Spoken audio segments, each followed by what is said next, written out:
और बड़ी खबर के साथ शुरुआत करते हैं। उमेश पाल हत्याकांड में प्रयागराज पुलिस आज कोर्ट में चार्जशीट दाखिल करने वाली है। चार्जशीट में पुलिस ने अतीक के परिवार को मुख्य साजिशकर्ता बताया है। हम आपको ये भी बता दें कि उमेश पाल की पत्नी जया पाल ने अतीक अहमद के परिवार समेत अन्य के खिलाफ एफआईआर दर्ज करवाई थी।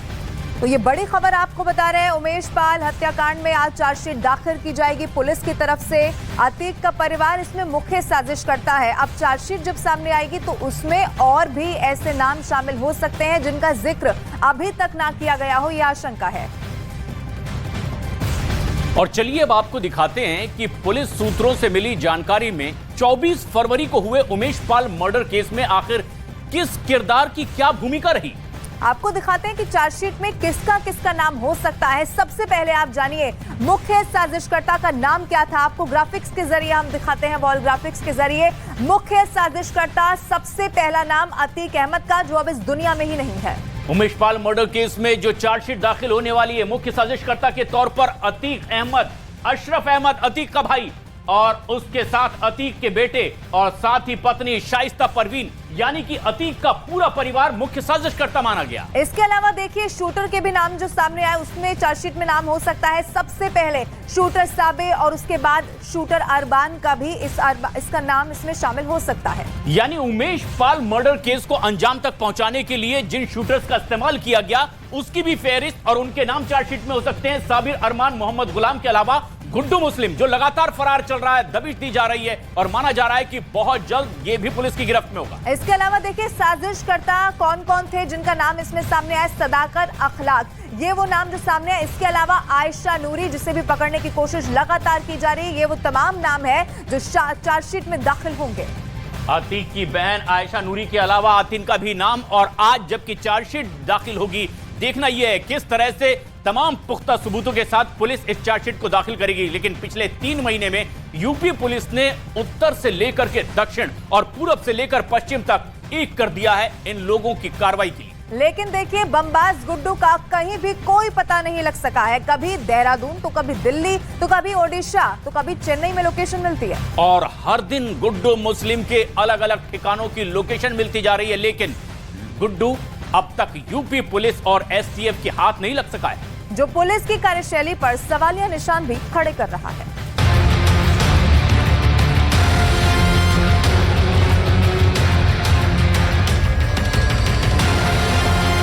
उमेश पाल की हत्या के 3 महीने बाद भी यूपी पुलिस और एसटीएफ को जिसकी तलाश है वो है नाम गुड्डू मुस्लिम।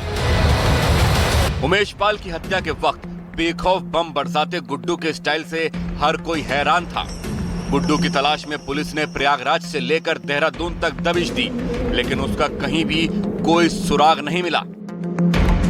1992 में गुड्डू मुस्लिम ने अपराध की दुनिया में कदम रखा। 1993 में गुड्डू मुस्लिम ने पहली हत्या की वारदात को बम फेंककर अंजाम दिया और फिर गुड्डू मुस्लिम ने कभी पीछे मुड़कर नहीं देखा। गुड्डू मुस्लिम सबसे पहले उस वक्त चर्चा में आया जब उसने इटावा में एक कैदी को पुलिस कस्टडी के दौरान बम फेंककर मारने की कोशिश की थी। उमेश पाल हत्याकांड में अतीक के परिवार के बाद जिस नाम की सबसे ज्यादा चर्चा है वो गुड्डू मुस्लिम ही है, जिसने अपनी पहचान बंदूक या दबंगाई से नहीं बल्कि बमबाजी से बनाई थी। प्रयागराज के शिवकुटी का रहने वाला गुड्डू बमबाज इस वक्त एसटीएफ की हिट लिस्ट में सबसे ऊपर है। बिल्कुल महारत हासिल थी। जेब में मटेरियल रखता था, सुतली रखता था, और गाड़ी में बैठा हुआ है या पैदल भाग रहा है, चलते चलते वो बम लपेट लेता था, मार देता था, निकल जाता था।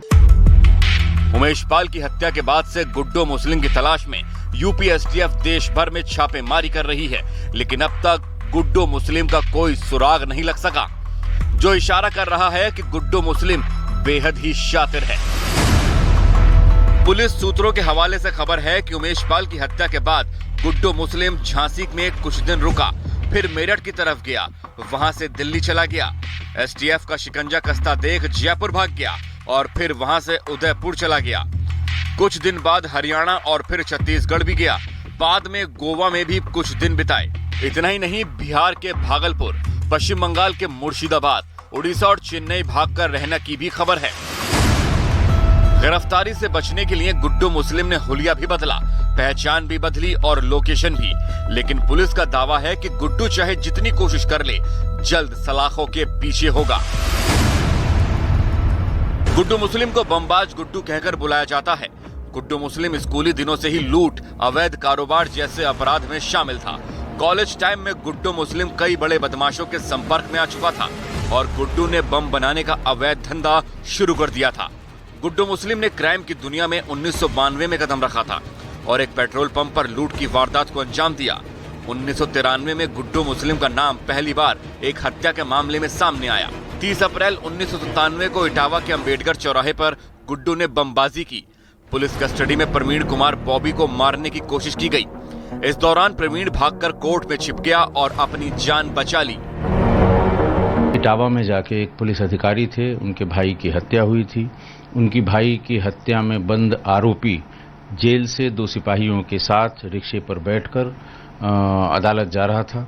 वहां रास्ते में इसने 2-3 लोगों के साथ उन पे 2 बम मारे।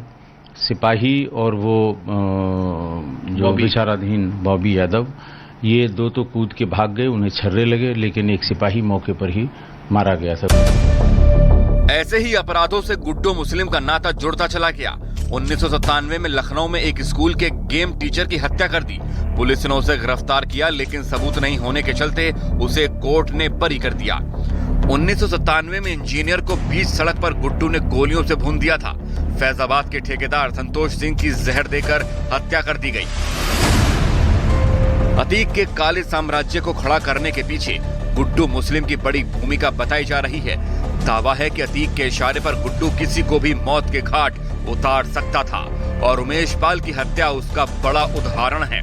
फिलहाल गुड्डू मुस्लिम की तलाश बदस्तूर जारी है। और सीधा प्रयागराज को रुक करते हैं, जहां से हमारे सहयोगी अमित सिंह लाइव जुड़ गए ज्यादा जानकारी के साथ। अमित, जिन दोस्तों के लिए गुड्डू मुस्लिम ने अपराध की दुनिया में कदम रखा था, अब जब वो वक्त आया है जब पुलिस हर कोशिश कर रही है गुड्डू मुस्लिम को ढूंढने की, तो वही दोस्त हैं जो गुड्डू मुस्लिम की मदद भी करते हैं। लेकिन जो इन्वेस्टिगेशन चल रही है, क्या कोई नई जानकारी, कोई नई लोकेशन गुड्डू मुस्लिम की मिल पाई हो जिससे आप पुलिस पहुंचने की कोशिश कर रही हो? अमित,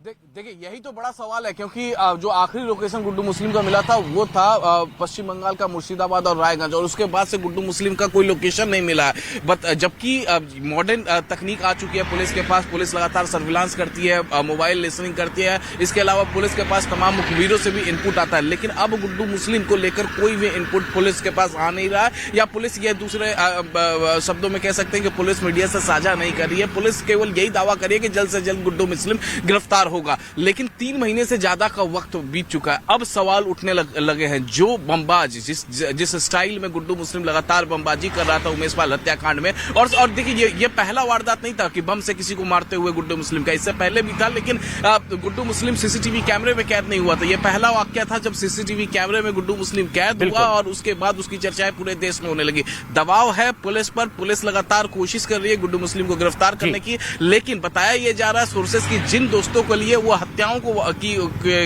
किया करता था, वारदात को अंजाम देता था, जिन दोस्तों के लिए आज वही दोस्त उसकी मदद कर रहे हैं और तमाम जगहों पर उसको छिपने में मदद कर रहे हैं।